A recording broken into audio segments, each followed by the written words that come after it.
यदि ये चित्त में नहीं है तो बाकी सब निरर्थक है।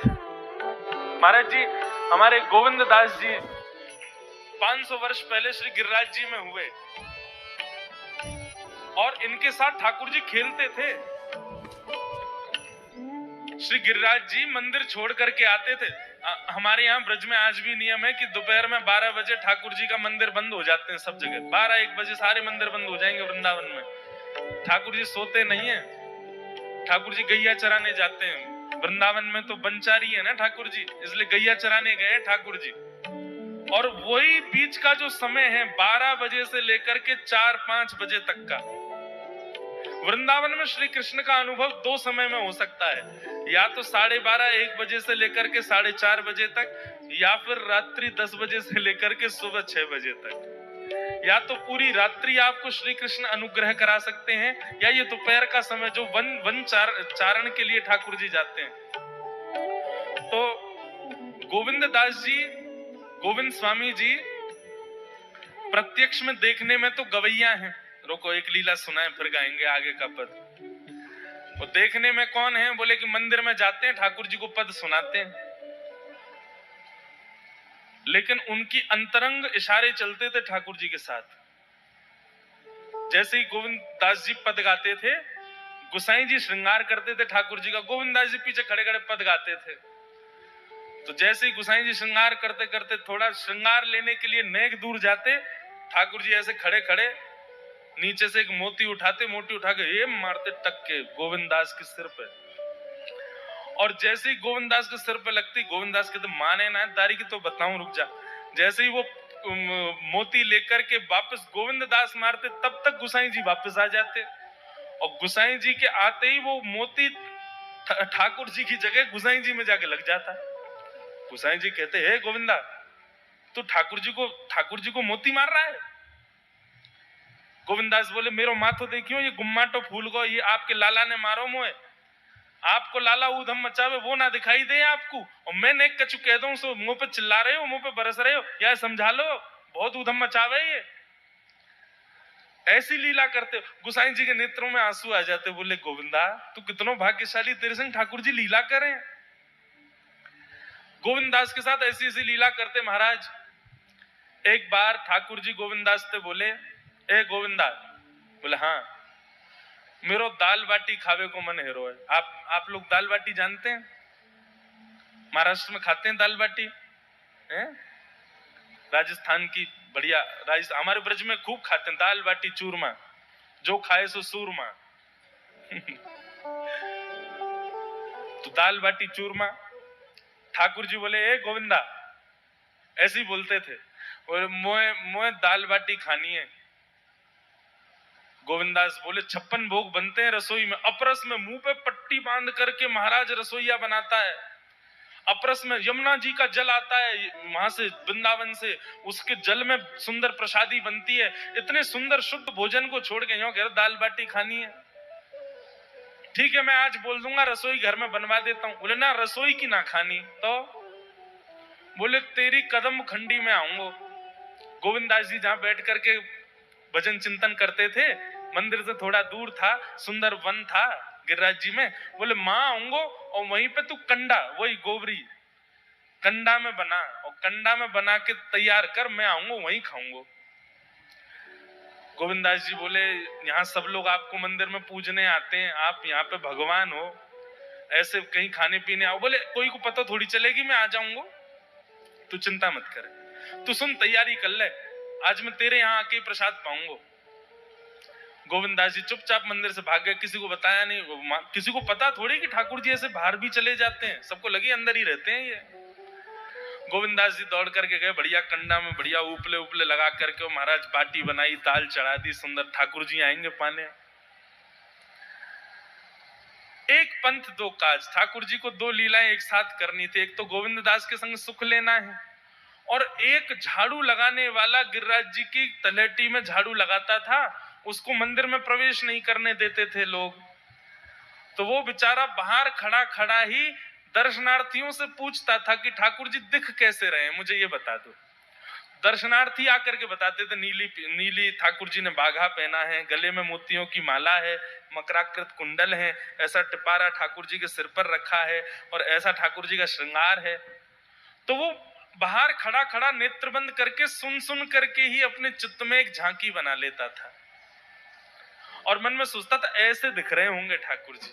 पर रोज प्रार्थना करता था, नाथ मुझे लगता है इस जन्म में तो आप मुझे कभी नहीं दिखोगे, भगवान इस जन्म में तो मैं आपके योग्य नहीं हूं, पर मेरे पर बस इतनी कृपा कर दो कि अगला जन्म मुझे दीजिएगा तो कुछ नहीं तो चेंटी बना देना, तो चेंटी बन करके मैं आपके 56 भोग में ही आ जाऊंगा, भीतर आके आपका दर्शन कर लूंगा, लेकिन मुझ पर अनुग्रह कर देना।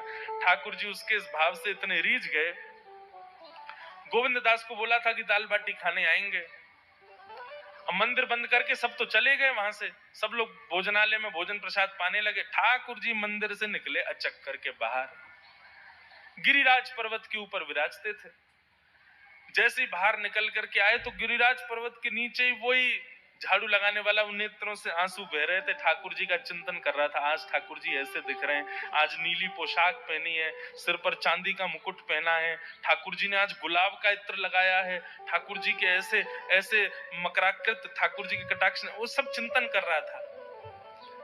ठाकुर जी नीचे उतर करके जाने लगे, इतने में ठाकुर जी ने लीला करी और जोर जोर से ठाकुर जी चिल्लाने लगे, अरे जल्दी ते आइयो, देखियो मेरे मेरे पाम में कांटो लग गयो, अरे जल्दी ते कोई आओ या कांटे को निकारो, मुझको तो बहुत दर्द है रहा है, अरे भैया जल्दी आओ जल्दी आओ।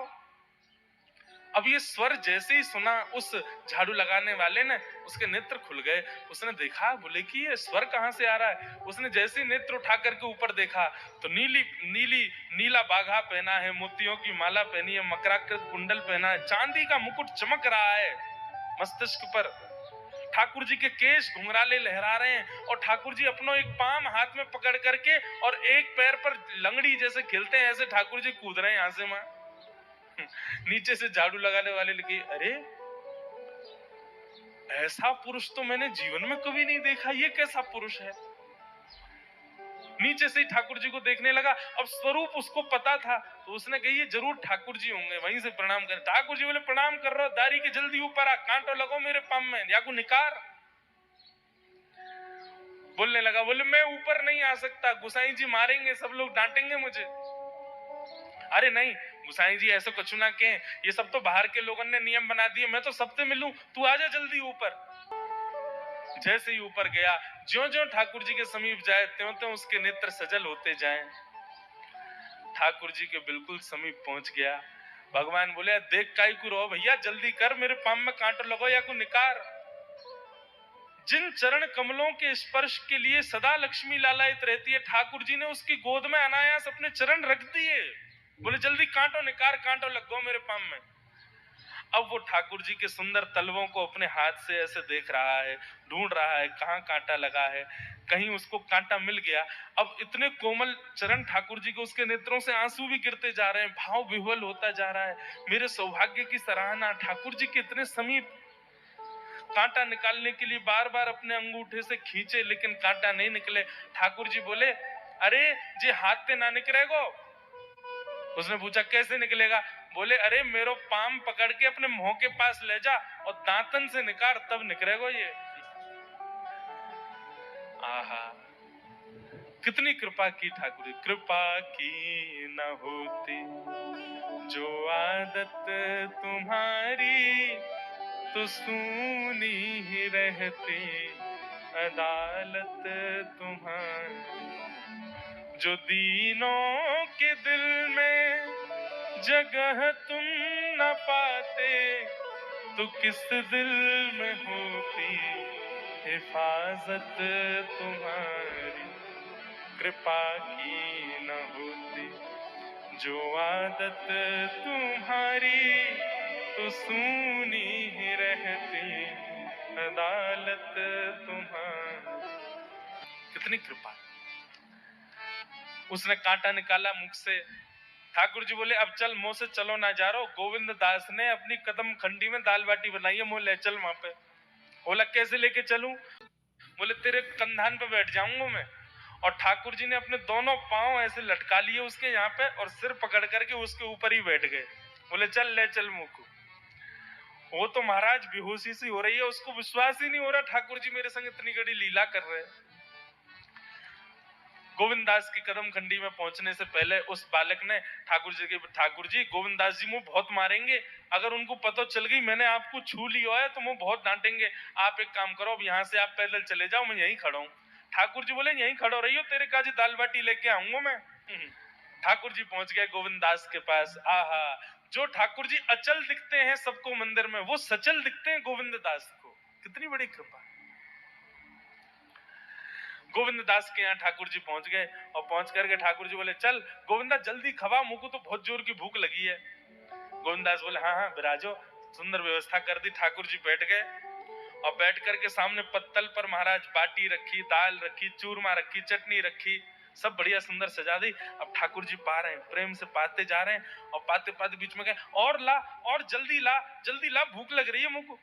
गोविंदास बोले पहले इनको तो खा लो। अरे ना तू जाने ना है मंदिर में मेरो भूख कैसे लगे, थाली में 2 रोटी और ये सब्जी, इनते मेरो भूख पेट थोड़ी भरे, मेरे सामने तो सबरी सामग्री धर दो, मेरो जो मन होगा मैं उठा उठा के पाते जाऊंगा। अरे गोविंदा जल्दी जल्दी लेके आ। अब गोविंद दास जी पीछे मुड़ करके बढ़िया सुंदर बाटी वाटी सेके। इतने में ठाकुर जी क्या करें, एक बाटी तो खा जाएं और दूसरी बाटी उठा के अपनी जेब में धरते जाएं। वो संग आयो वाके काजी लेके जानी है। अब तुम्हारा ठाकुर जी खाते जाएं भरते जाएं, खाते जाएं भरते जाएं। गोविंद दास बोलो ठाकुर जी ये तो मैं मानूं कि आपकी खुराक बहुत है, पर इतनी ज्यादा है ये मुझको विश्वास नहीं है रहा है।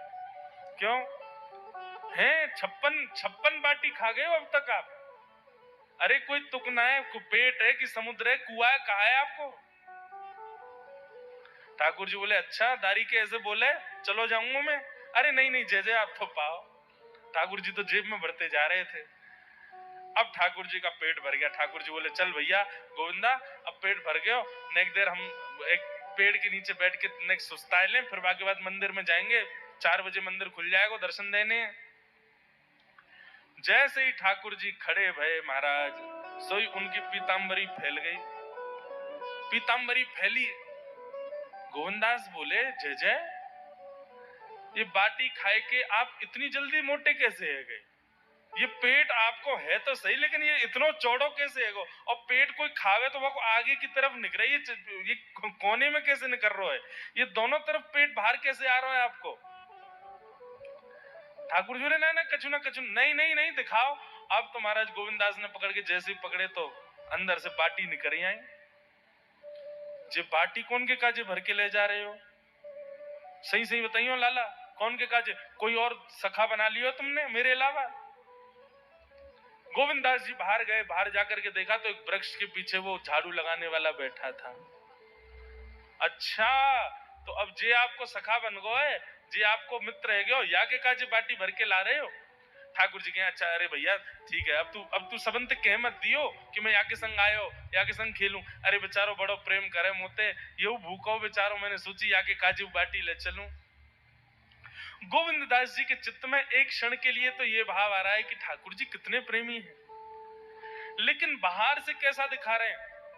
बोले स्वयं ने इतने सारे ग्रंथ निर्माण करा दिए, 4 वेद लिखवा दिए, उन पुराणों में शुद्धि, पवित्रता, अपरसता सबके इतने नियम बना दिए, और खुद क्या कर रहे हो? हैं? कोई के सिर पर बैठ के घूम रहे हो, कहीं जा रहे हो, कछु भी खा रहे हो?